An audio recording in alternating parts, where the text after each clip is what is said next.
उजाले उनकी यादों के।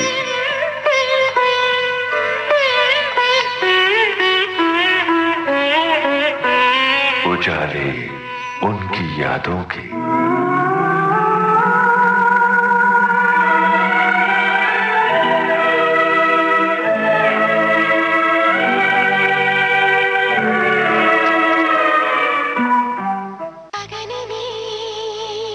एक निर्देशक जिसने सिनेमा की दुनिया में बहुत खामोशी के साथ कदम रखा,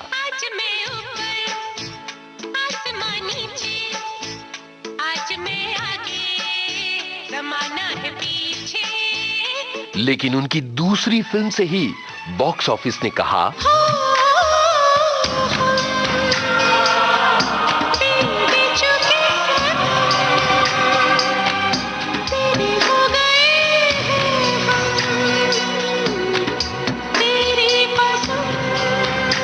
उसके बाद उन्होंने शरद चंद्र की कृति देवदास का रीमेक किया अपने अंदाज में। हमेशा तुमको चाहा और चाहा कुछ भी नहीं। बहुत ही स्टाइलिश फिल्म मेकर हैं वो, जिन्होंने कभी बनाई फिल्म ब्लैक, तो उसके बाद आई सांवरिया। माशाअल्लाह माशाअल्लाह माशाअल्लाह। हमने उनसे की विविध भारती पर आने की गुजारिश। बस इतनी सी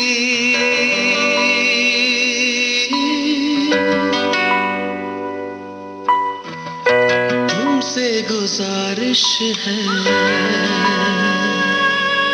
जब संजय लीला भंसाली बन गए निर्माता, तो बॉक्स ऑफिस पर उन्होंने मचा दिया हंगामा।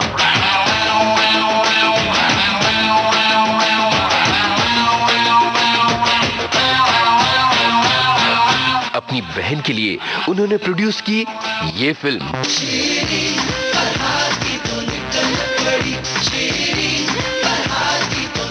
अपनी फिल्म के जरिए बॉक्स ऑफिस पर उन्होंने खूब ढोल धमाका किया है।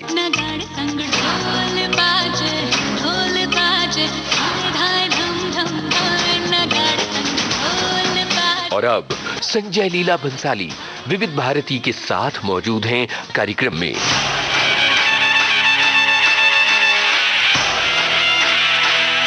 इनसे बातचीत की है आपके इस दोस्त यूनुस खान ने।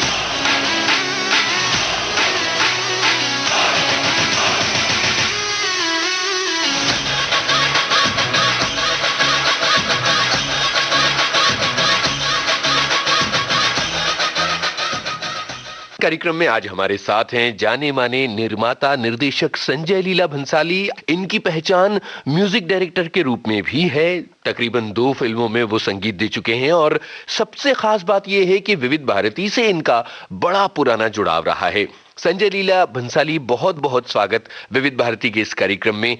बताइए कैसा लग रहा है आपको? नमस्कार। नमस्कार। मैं आपको बताऊं कि विविध भारती मेरा सबसे पहला दोस्त मैं मानता हूँ उसको जी। और वो दोस्ती इतनी तगड़ी थी उस रेडियो से मेरी कि स्कूल से आने का और रेडियो ही चला था। 3rd स्टैंडर्ड में 2nd स्टैंडर्ड में था तब की, उसके पहले की तो यादें रहती नहीं है। पर जब से याद है तब से वो आने का, वो हमारे पास एक रेडियो था, वो डायरेक्टली हाँ वो उधर जाने का, वो फ्रीक्वेंसी वो आती थी, वो कुछ थी, वो विविध भारती सुनने का 2:30 से 3। उसके बाद ही होमवर्क करना, उसके बाद ही खेलने जाना, उसके बाद ही जो करना।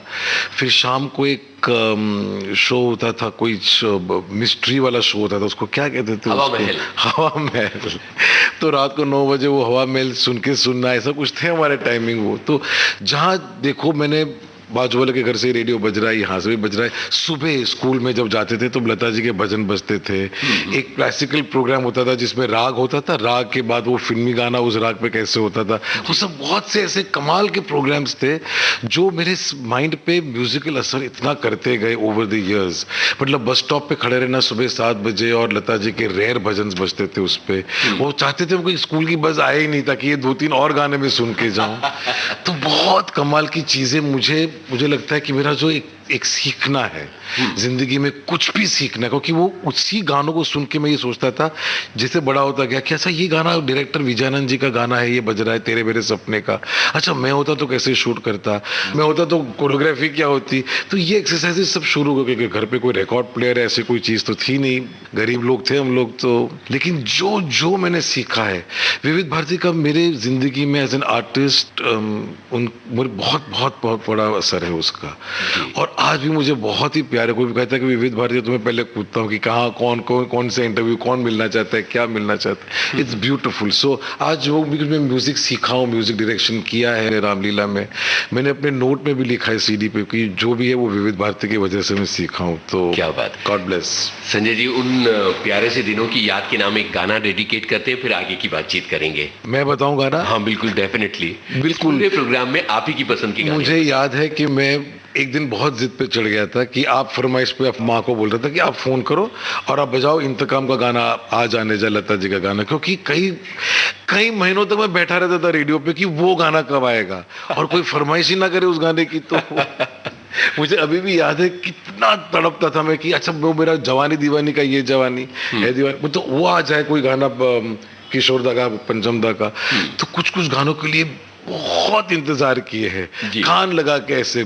तो कभी कभी दुखी हो जाता था 5-5 6-6, तो आज महीने नहीं बजता था वो गाना, तो आज आप बजाइए, आ जाने जब इंतकाम। बहुत प्यारा गाना है इंतकाम फिल्म का, लक्ष्मीकांत प्यारेलाल का संगीत। सुनते हैं गाना।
संजय जी, विविध भारती की और रेडियो की प्यारी सी यादें तो हो गई, और अब मुझे लगता है कि ये पूछना बहुत जरूरी है कि आपके अंदर का जो फिल्मकार है वो कब अंकुरित होना शुरू हुआ था? मुझे लगता है स्कूल से ही चालू था। वो जब स्कूल में प्लेज होते थे, मतलब वो उंगलियां ऐसे करके, और नहीं वो उंगलियां ऐसे करके स्कूल में, अभी वो 70s 60s की बात है, तो 70 में जब स्कूल में प्ले होता था तो मुझे प्ले में एक्टिंग करने से ज्यादा वो टीचर डायरेक्ट क्या कर रही है उस पर ज्यादा मुझे मजा आता था।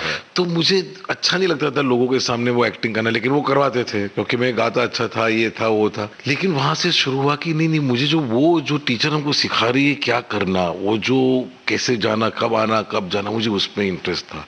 पर्दा कब उठना चाहिए, म्यूजिक कब बजना चाहिए। तो आहिस्ता आहिस्ता, और पिताजी ने बहुत सी फिल्में बनाई थी, उनमें से मैंने कुछ भी नहीं देखी। एक दो के पोस्टर है मेरे पास जो हमारे जन्म के पहले झांसी लुटेरा वगैरह फिल्में बनाई थी। तो माहौल था घर में कि वो फिल्म प्रोड्यूसर थे और कुछ कभी कभी शूटिंग पे लेके जाते थे, स्कूल में थे तब छोटे। तो तब से वो दिमाग में था कि फिल्म बनानी है। एक बार मुझे वो स्टूडियो में लेके गए, मैं 3rd स्टैंडर्ड में था, और मुझे बोले आप स्टूडियो में यहाँ बैठो, और वो चले गए अपने दोस्त को मिलने के लिए। एक कैबरे शूट हो रहा था और बहुत कम कपड़े पहने हुए एक लड़की थी, और वो अपना एक कुछ एप्पल में बाइट करती थी, और एक बहुत कम पहने हुए कपड़े पहने हुए आदमी के ऊपर कूद के एप्पल फेंक देती थी।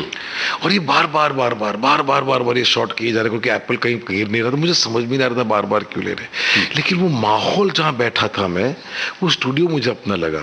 मुझे लगा मेरे को क्रिकेट फील्ड से ज्यादा मुझे यहाँ रिश्ता है, मैं यहाँ कंफर्टेबल हूँ, मुझे यहाँ रहना है।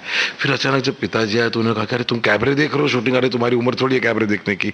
उठा के मुझे लेके गए, लेकिन कहीं ना कहीं रूह मेरी वहां रह गई। वो स्टूडियो मुझे आज भी बहुत डिस्टिंक्टली याद है। तो मुझे लगता है कि वो पहले से ही ये सब चीजों का असर होना शुरू हो गया था। मालूम था पहले से ही डायरेक्टर बनूंगा और कुछ नहीं बनूंगा। तो इसलिए फिर आप फिल्म इंस्टीट्यूट गए थे? हाँ, फिल्म इंस्टीट्यूट बहुत बाद में गया मैं जी। फिर मैथ्स कॉम का एक कोर्स किया, फिर लगा कि बहन गई फिल्म इंस्टीट्यूट में तो मैं उनके पीछे पीछे वहाँ गया। फिर बहन आके काम किया अरुणा विकास के साथ, तो मैं पीछे पीछे वहाँ गया। फिर वो विनोद चोपड़ा के वहाँ मुझे लेके गई। तो वो मेरा पूरा जो जर्नी था टू फिल्म इंस्टीट्यूट, वो मेरी बहन जो मेरे 2 साल पहले गई थी FTI में एडिटिंग कोर्स और वो सब करने, उनके पीछे पीछे पीछे पीछे जाके किया।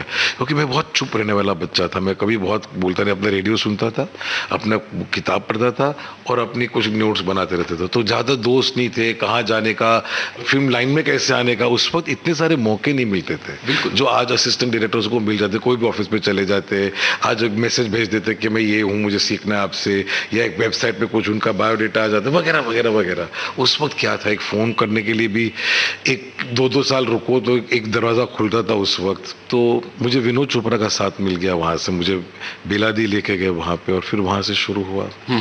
लेकिन इंस्टीट्यूट रास नहीं आया आपको? कुछ ऐसा हुआ कि आपको वहां से हटना पड़ा? हाँ, वो कुछ मकाम ऐसे आते हैं जहाँ से आपको एक्चुअली आपकी जर्नी शुरू होती है, लेकिन आपको उस वक्त एहसास नहीं होता। मुझे इंस्टीट्यूट से मुझे डिप्लोमा के बगैर ही मुझे निकाल दिया गया था, रस्टिकेट कर दिया गया था। क्यों मुझे मालूम नहीं।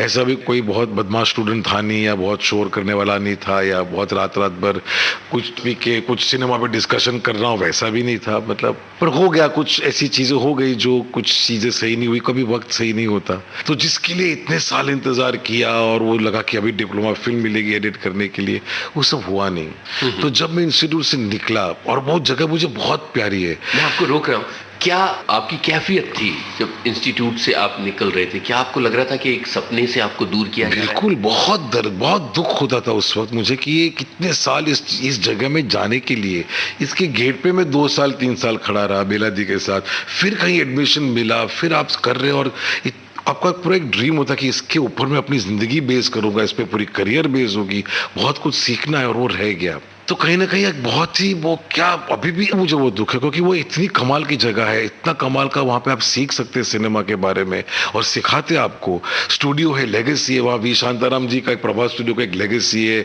तो बहुत बड़ी बड़ी कमाल की चीज़ें, अब एटमोसफियर में कुछ एक सिनेमा की बात है। वहाँ एक विजडम ट्री है जहाँ मैं अभी भी हर साल जाता हूँ, अभी भी हर साल फिल्म खत्म होने के बाद में जाता हूँ कि नई कौन सी फिल्म बनाओ। तो वहाँ बैठ के थोड़ा चिंतन करता हूँ, फिर दिमाग में कुछ आता है, आ जाता है, फिर आके बनाता हूँ वो। तो वो जिस दिन मुझे निकलना पड़ा वहां से अपने बैग पैक करके, वो जिंदगी का मेरा सबसे कठिन दिन, क्योंकि उस वक्त कोई साथ में था भी नहीं। बाकी स्टूडेंट्स बोल रहे थे अभी क्या हम क्या कर सकते हैं। मैंने कहा इन सबके पहले मैं फिल्म बनाऊंगा, इतना मैं अपने आप को प्रॉमिस करके जाता हूँ।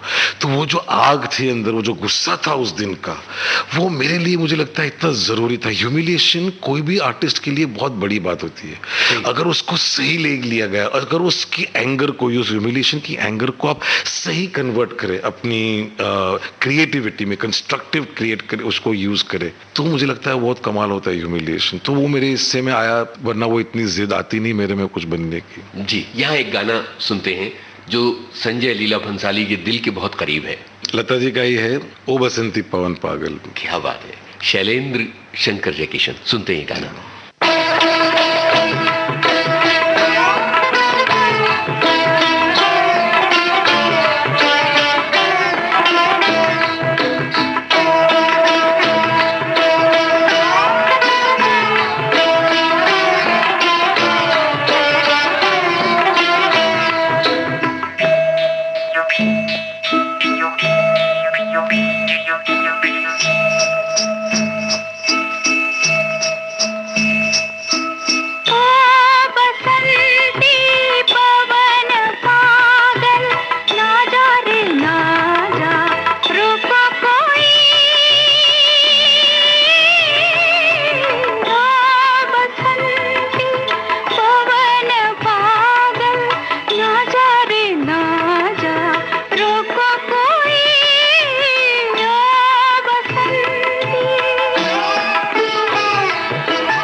संजय जी, फिल्म इंस्टीट्यूट से आप वापस आ गए और अब आपके सामने कोई एक तयशुदा रास्ता नहीं था जो आपको अपनी मंजिल तक ले जाता, तब क्या हो रहा था? बस मन में कॉन्स्टेंटली ध्वन चलता रहता था कि क्या होगा फ्यूचर में, कैसे होगा फ्यूचर में, इनको फोन करो।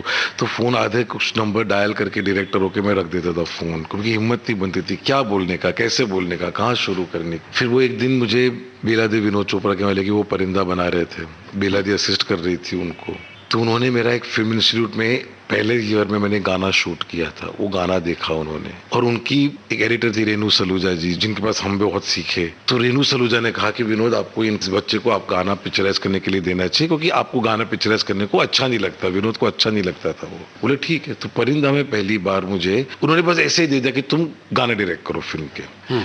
तो 6 महीने के अंदर में माधुरी दीक्षित उस वक्त और अनिल कपूर के साथ एक गाना था पंचमदा का प्यार के मोड़ पे, तो वो गाना शूट किया। अंदर से बहुत तरंगे फूट रही है, क्योंकि कहीं ना कहीं एक रास्ता मिला। मैंने फिर एक श्याम बेनेगल जी की डिस्कवरी ऑफ इंडिया करके सीरियल थी, वहां पे मैंने 1.5 साल असिस्टेंट एडिटर के तौर पे काम किया, क्योंकि मुझे फिल्म से रिश्ता करना था। और मेरा एडिटिंग डिप्लोमा क्योंकि चूक गया था, तो यहाँ पे कॉन्स्टेंटली एडिटिंग में मैं फिल्म को घुमाता रहा, क्योंकि वो फिल्म पे शूट कर रहे थे वो सीरियल। बस फिल्म के साथ रिश्ता बनाना चाहता, उस फिल्म को मैं उसकी एक स्मेल लेना चाहता था। तो बहुत सी ऐसी चीजें थी जो छोटी छोटी करता रहा था कि वो रुके नहीं, वो प्रोसेस रुके नहीं। लेकिन कोई कॉम्प्रोमाइज नहीं किया कि हाँ चलो इस वक्त आप एक एड फिल्म में काम कर लो, या एक सीरियल बन रही थी उस वक्त तो सीरियलों में काम कर लो कि चलो as an assistant director, editor, या डॉक्यूमेंट्री बना लो, क्योंकि आपका घर भी चलाना, आपको खुद को भी इनकम करनी। लेकिन मैंने कहा मैं बनाऊंगा तो बड़े पर्दे का काम करूंगा, वरना मैं करूंगा नहीं। ये बहुत क्लियर था, भूखे मर जाएंगे लेकिन करेंगे नहीं। तो वो विजन बहुत क्लियर था कि मुझे कहाँ जाना है। रास्ता तो बिल्कुल तय नहीं था, गाना करने से थोड़ी ऐसा होता कि फिल्म मिल जाएगी। बट वो गाना जब वो पहली बार इरोस में चला प्रीमियर के दिन, तो उस वक्त कोई 400-500 लोग उस वक्त फिल्म को छोड़ के चले गए बाहर। उस जमाने में वो गाने पे लोग उठ जाते थे बाहर अपना कुछ सिगरेट बिगरेट पी के, ड्रिंक पी के। तो मैं शौक खा गया था। मैं और रेनू सलूजा खड़े थे वहां पे। मैंने कहा रेनू जी इसे 500 लोग उठ के चले गए, मेरा गाना तो किसी ने देखा ही नहीं। बोले गाना गलत प्लेस हुआ होगा या जो भी है, कभी कभी लोग उठ जाते गाने में। तो वो वहां पे मैंने दूसरी कसम खाई। मैंने कहा कि भाई मैं अगली पिक्चर में गाने ऐसे करूंगा कि कभी कोई एक आदमी उठे नहीं, उठ ना पाए। तो वहां से जाके आप देखिए जब 1942 लव स्टोरी के मैंने गाने किए तो वो बहुत सराहे गए। कोई उठा नहीं थिएटर में। उसी थिएटर में जब जाके हमने 42 का पहला शो देखा, मेट्रो में देखा था वो पहला शो, तो कोई उठा नहीं। और Renu and me was so happy कि देखा वो दिन क्या था जब लोग उठ के चले गए, किसी ने गाना मैंने शूट किया वो देखा भी नहीं। और ये दिन क्या है जो लोग उसकी इतनी तारीफ कर रहे हैं। लाइफ कितनी ड्रामेटिक होती है जी, कई सेंस में। ये गाना सुनते हैं 1942 लव स्टोरी।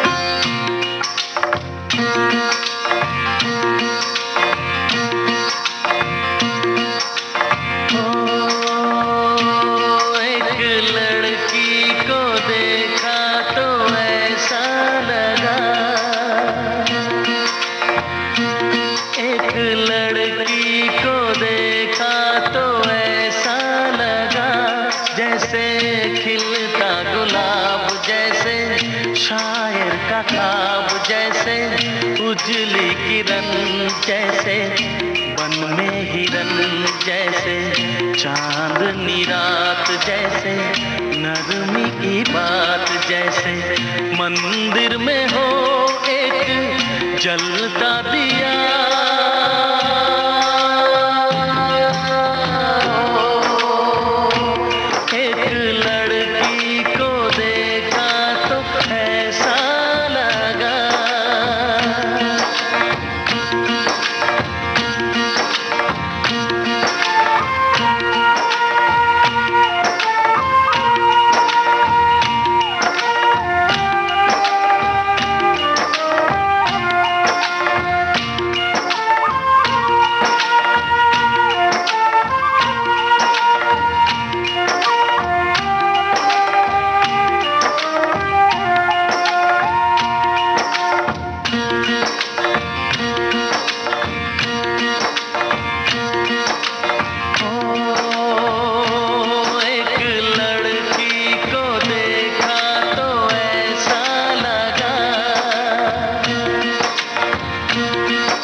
की धूप जैसे, बीना की तान जैसे, रंगों की जान जैसे, बल खाए बेल जैसे, लहरों का खेल जैसे, खुशबू लिए आए ठंडी हवा,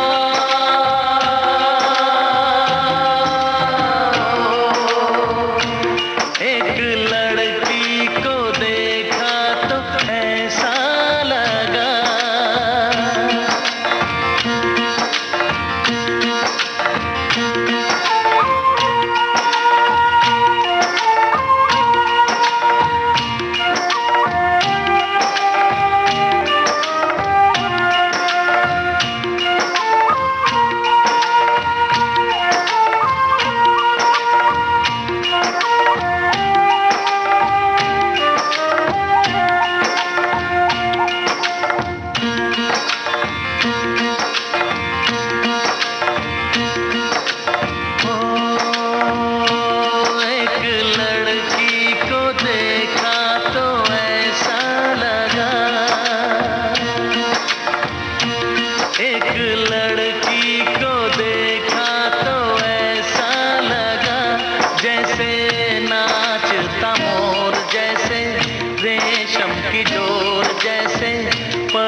संदल की आग जैसे, शोला सिंगार जैसे, रस की फुहार जैसे, आहिस्ता आहिस्ता बढ़ता नशा,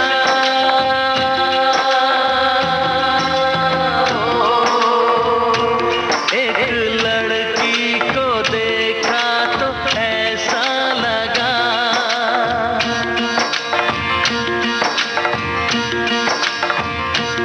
एक लड़की को देखा तो ऐसा लगा।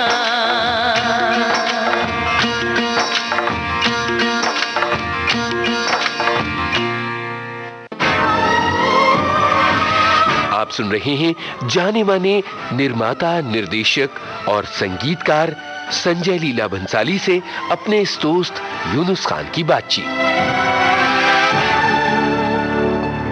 संजय जी, खामोशी द म्यूजिकल की तरफ कदम कैसे बढ़े? अपनी पहली फिल्म शुरू करने का जो मौका था वो कैसे आया और क्या आपके अंदर चल रहा था उस वक्त? अरे भाई, बहुत बहुत तकलीफ है।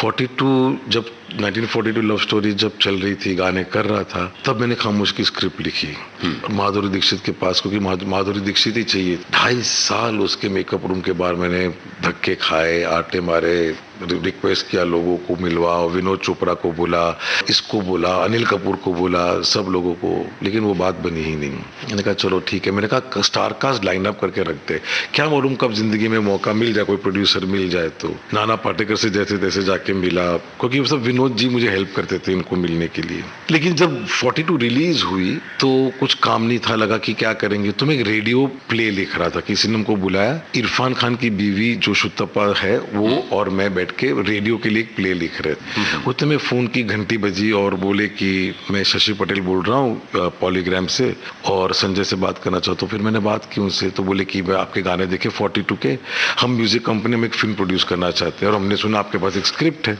तो मैंने कहा मैं आके मिलता हूँ। मैंने फोन रखा, मैंने शुतप्पा को बोला, शुतप्पा वो फाइल बंद कर दे, मुझे लगता है कि जिंदगी की शुरुआत हो गई। और मैं जाके शशि भाई से मिला तो उन्होंने मुझे अचानक बैठ के मुझे कहा कि, उनकी बीवी मुझे कहती है कि क्योंकि वो गुजर गए, कि वो पहले दिन जब आपको मिले थे वो बोले कि जस्ट जिसकी तलाश थी ना वो मेरे ऑफिस में आके गया कल। तो वो बार बार वही घर पे बोलते रहे कि जिसकी तलाश थी वो मेरे घर पे आके, मेरे ऑफिस में आके मिल के गया। उन्होंने खामोशी सुनी, क्योंकि खामोशी में बहुत मेहनत की थी, 2-3 साल, तो रेडी था मेरे पास।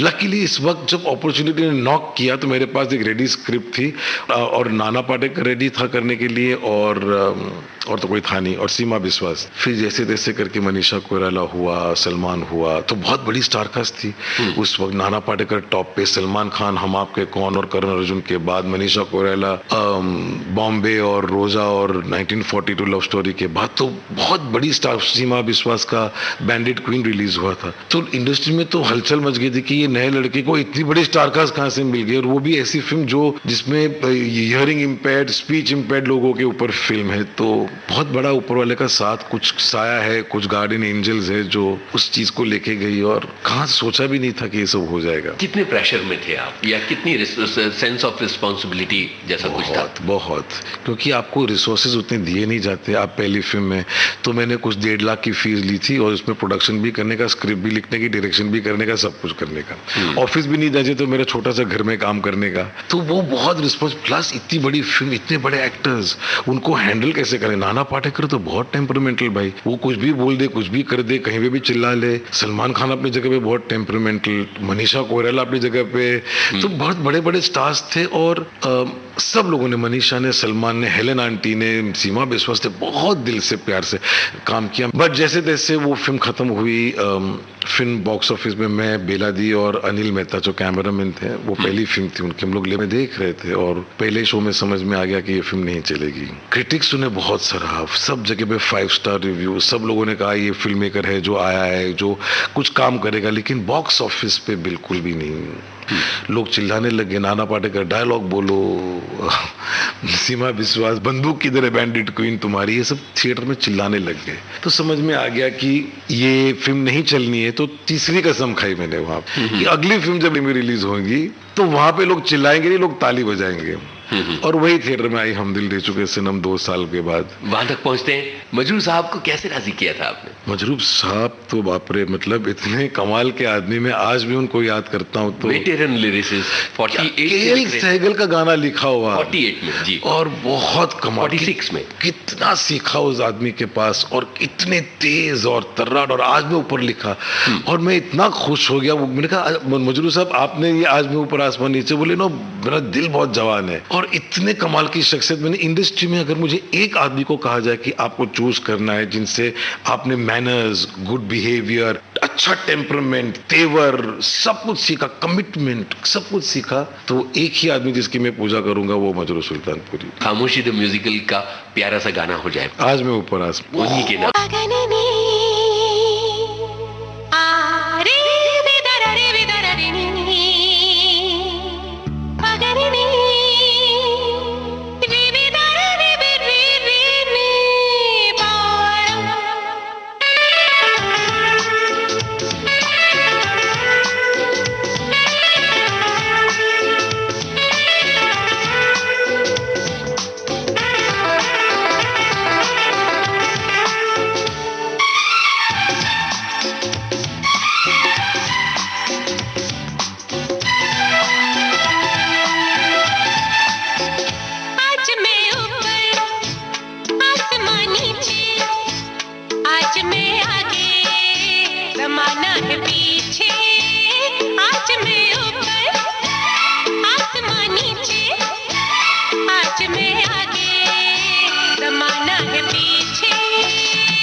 आसमान नीचे, आज मैं आगे, जमाना है पीछे, आज मैं ऊपर, आसमान नीचे, आज मैं आगे, जमाना है पीछे।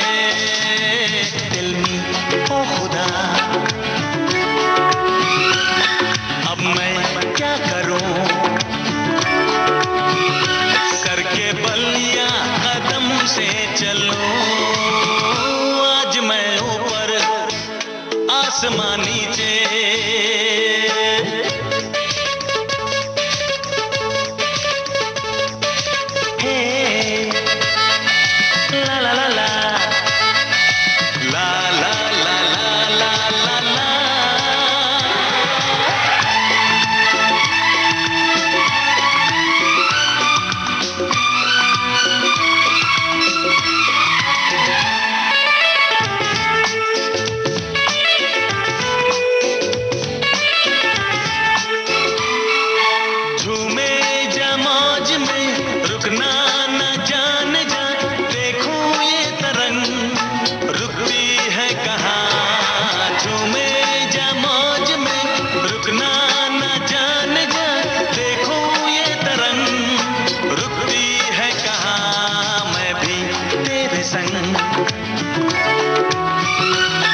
इन लहरों पे चलूं, सर के बल या कदम से चलूं, आज मैं ऊपर, आसमान नीचे, आज मैं आगे, जमाना है पीछे, आज मैं ऊपर, आसमान नीचे, आज मैं आगे, जमाना है पीछे।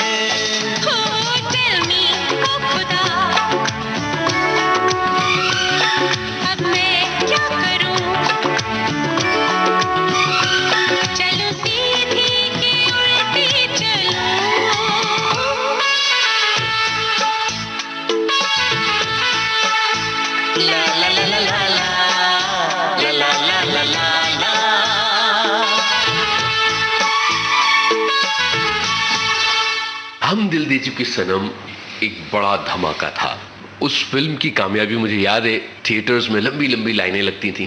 कैसा लगता था संजय लीला भंसाली को ये सब देखकर? मैं इसमें ऐसा कुछ कोई खास नहीं, मतलब खुश होता था लोगों को फिल्म पसंद आई और सोचता था सर खुजा के कि अगला आगे क्या बनाऊंगा। मतलब हमेशा आगे की चिंता रहती थी कि ये तो हो गई, अब ये अच्छी लगी तो बहुत अच्छी बात है, चली तो बहुत अच्छी बात है, आगे क्या करूंगा। तो हमेशा क्योंकि वो बिजी और फिल्म बनाना, क्योंकि मुझे लगता है कि जिंदगी छोटी है और मुझे बहुत सारी पिक्चरें बनानी है, 25-30 पिक्चर का टारगेट अभी तो बहुत बहुत काम बाकी है, टाइम बहुत कम है। तो उसी वक्त से मेरा टारगेट रहता था कि अच्छा ये हम दिल तो लोगों ने पसंद किया, ठीक है अभी करने का क्या है, हाउ डू यू सेलिब्रेट। एक फिल्म मेकर के लिए सेलिब्रेट का कोई ऐसा कोई एसेंस नहीं होता कि आप पार्टी करो और ये खुश रहो। अंदर से खुशी होती है कि आपने जहाँ से इंस्टीट्यूट से निकाले गए, टू जहाँ पे लोग उठ गए गाने पे, टू जहाँ पे गाने सराहे गए, टू कहाँ से पिक्चर नहीं चली, उसी में यश जी और सब लोगों ने बैठ के देखी और मेरे को बाहर आके कहा कि बहुत ही कमाल की फिल्म। तो एक अचीवमेंट का सेंस बहुत आता है। You are thankful to God, you are thankful to your audience, और आपके अपने खुद के कन्विक्शन पे आप खुश रहते हो कि हाँ आपने जो करना था वो किया। लेकिन हमेशा चिंता रहती है कि आगे क्या होगा, अगली फिल्म क्या होगी, तो उसी में लगा रहता था मैं। नंदिनी, मेरी प्यारी नंदू, तुम यहाँ बैठी हो। आज मैंने तुम्हारे बाबा की पतंग काटी, मालूम कैसे? बाबा की पतंग इधर, मेरी पतंग इधर, मेरी पतंग नीचे से गई और तुम्हारे बाबा की पतंग घसटा दिया, और बाबा की पतंग ये। अरे कितना मजा आता अगर तुम मेरे पीछे खड़े हो कि मेरी फिरकी पकड़ती तो हम दोनों की पतंग हवा में यूं लहराती, कितना मजा आता। नहीं चाहिए कंपटीशन वाली, तुम पतंग उड़ाओ, मैं तुम्हारी फिरकी पकड़ूं। कल मुझे तुम्हारे नाक के नीचे से कोई उड़ा ले जाएगा और तुम कुछ नहीं कर पाओगे। ताकते रहना खाली आसमान। अरे कैसे कुछ नहीं करूंगा मैं, उसको भांगी नाकू, तोड़ी नाकू, भुक्को करी नाकू। कितनी ताने, कितनी बातें सोच के मैं तुम्हारे खातिर, खबर है तुम्हें? भांगी नाकू, तोड़ी नाकू, भुक्को करी नाकू, हमेशा बचपना, हर बात पर मजाक। When will you ever be serious, Sameer? घर में सब मेरी शादी की बातें कर रहे हैं। लोग मुझे देखने आएंगे, कहेंगे चल के दिखाओ, बैठ के दिखाओ, गा के दिखाओ, हंस के दिखाओ, और मुझे ये सब करना पड़ेगा। मगर तुम कुछ मत करना, कुछ मत करना। कोने में खड़े खड़े देखते रहना तुम। लोग मुझे पसंद करके ले जाएंगे तब भी नहीं, मैं किसी की हो जाऊंगी तब भी नहीं। ब्याह करके ले जाएगी तब भी नहीं, मर जाओगी तब भी नहीं, तब भी नहीं, तब भी नहीं। Why are you torturing me, Samir? I can't take this pain. I can't take this pain. I can't. मैं बाबा से बात करूंगा। मुझसे नहीं कह पाए, बाबा से क्या कहोगे तुम? मुझसे भी नहीं कह पाते समीर। I love you.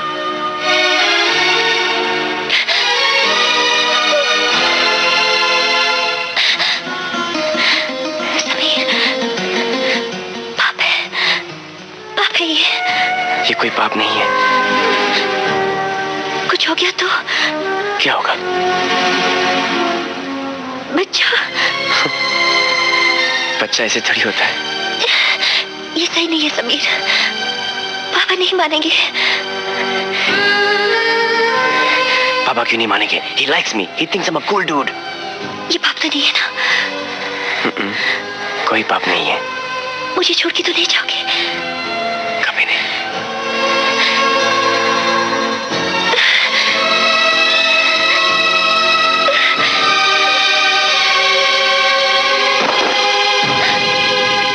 कोई है? कहाँ जा रही हो? मुझे जाना होगा। कहाँ गई मेरी किताब? कमला हुई आप यहाँ?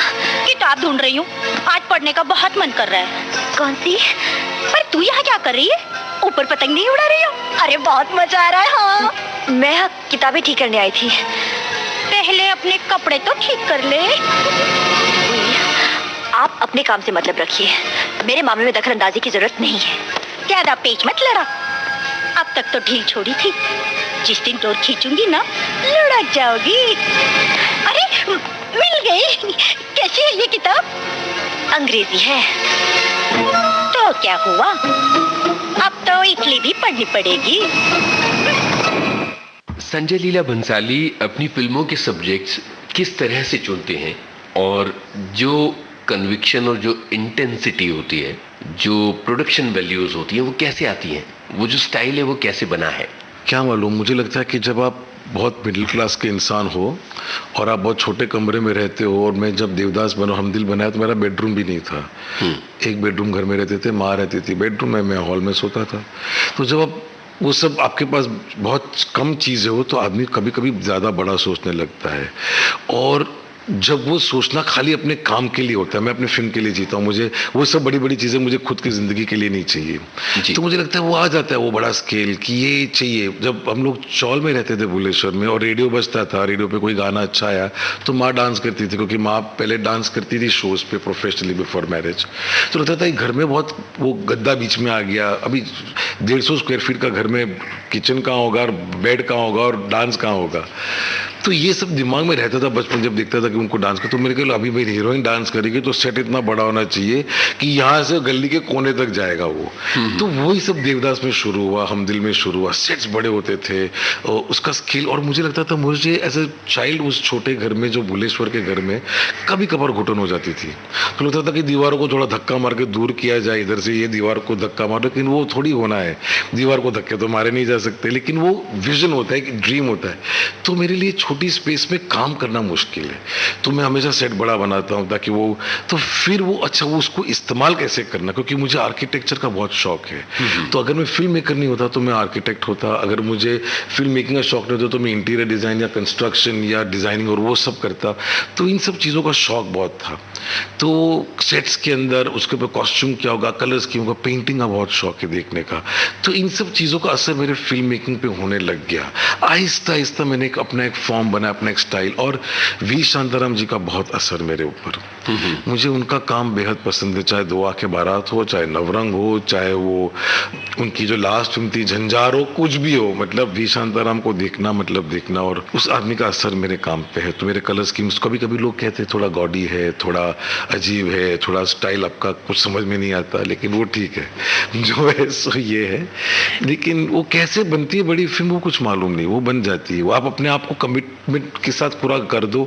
और एक चीज़ बहुत क्लियर है मेरे माइंड में भाई, मैं पैसे नहीं बनाना चाहता हूँ, मैं अच्छी फिल्में बनाना चाहता हूँ।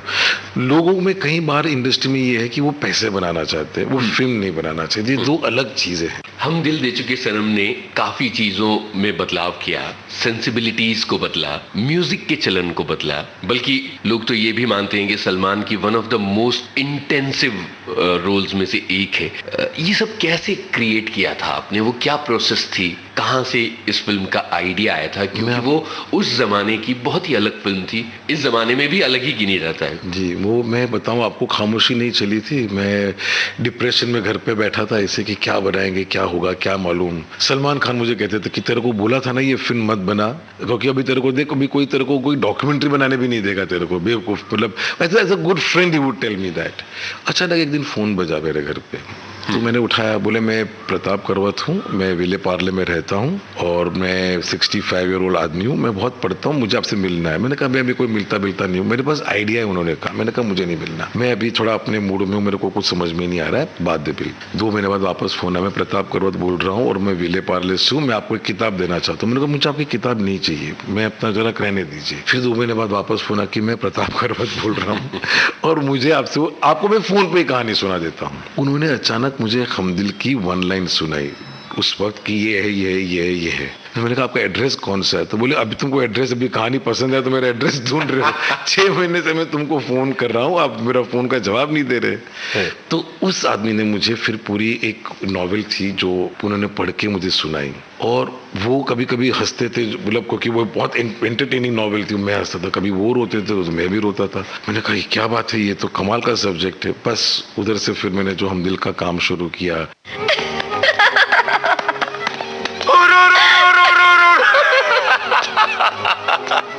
क्या मैं तुमसे एक बात कहूँ?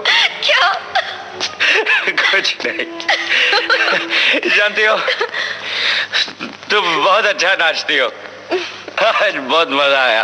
वनराज, लेकिन मैं भी बहुत अच्छा नाचता हूँ, नाचता हूँ कि नहीं?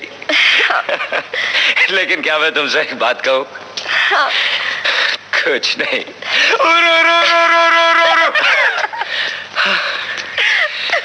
You know, मैं उससे मिला, बहुत अच्छा है वो, हमेशा खुश रखेगा तुम्हें, शायद मुझसे ज्यादा, शायद नहीं, मुझसे ज्यादा खुश रखेगा वो तुम्हें।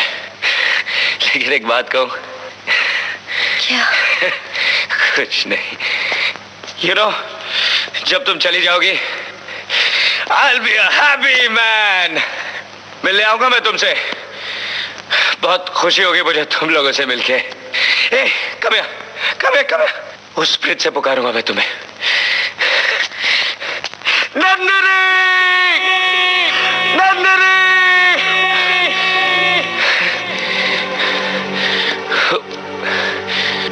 मेरी आवाज पहचानोगी ना तुम? पहचानोगी ना मेरी आवाज?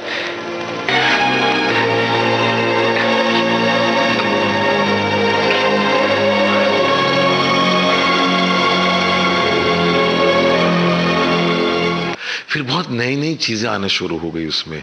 अचानक मैंने इस्माइल दरबार को म्यूजिक डायरेक्शन दे दिया, तो लोग बोले कि नहीं, जम्मू सुगंध बोले, क्योंकि वो प्रेजेंट कर रहे थे कि नहीं रहमान कर रहे हैं हमारी रंगीला और ये और वो। मैंने कहा नहीं, बोले ज़्यादा पैसे मिलेगा म्यूजिक कंपनी से। मैंने कहा वो पैसे के लिए थोड़ी फिल्म बनाते हैं हम लोग, हम अच्छी फिल्म बनाते हैं अपने लिए। तो रहमान साहब अपनी जगह में बहुत ही ग्रेट है, लेकिन वो बहुत दूर है, मैं यहाँ हर रोज़ काम करना चाहता हूँ। तो मेरा इंस्टिंक्ट कहता है इस्माइल दरबार, जो यही करना है। तो ऐसी बहुत सी चीज़ें की। अचानक कास्टिंग किया ऐश्वर्या राय की, जिनकी इसके पहले कोई फिल्म अभी तक रिलीज नहीं हुई थी, और जब पहली 1-2 फिल्में आई तो वो अच्छी भी नहीं लगी थी मुझे। सलमान खान आए, अजय देवगन आए, तो आई कुछ चीज़ें अपने आप कुछ बैठना शुरू हो गई। अब कैसे कभी जादू होता है तो उसका कोई समझ में नहीं आता, वो कब होता है, वो हो जाता है। इसका एक गाना सुनेंगे? देखिए, हम दिल दे चुके सनम के गाने ऐसे कि आपको 9-10 बजाओ तो भी कम है, सारे के सारे बजाओ तो भी वो कम है। तो आप कौन सा बजाएंगे? आप बताइए। मुझे लगता है कि उसका टाइटल ट्रैक हम दिल दे चुके सनम, वो क्योंकि वो गाना सुन के ही मैंने इस्माइल को वो फिल्म दी थी, तो वही सुनते हैं।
लेंगे हम तेरी कसम।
चाहे जो मांग लो सब तुम्हारा है, चाहे जो मांग लो सब तुम्हारा है।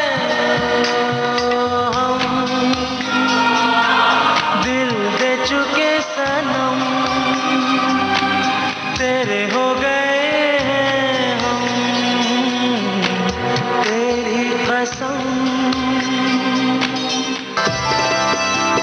निर्माता, निर्देशक और संगीतकार संजय लीला भंसाली से बातें करते हुए समय का पता ही नहीं चला और आज के कार्यक्रम का वक्त हो गया खत्म। संजय लीला भंसाली फिर से हमारे साथ होंगे। हम नए सवालों और संजय लीला भंसाली की बातों के साथ हाजिर होंगे। चलने से पहले आपको बता दें, इस कार्यक्रम के रिकॉर्डिंग इंजीनियर तेजश्री शेट्टे और विनायक रेनके और विविध भारती की ओर से इस कार्यक्रम को प्रस्तुत किया कल्पना शेट्टी ने। उजाले उनकी यादों के।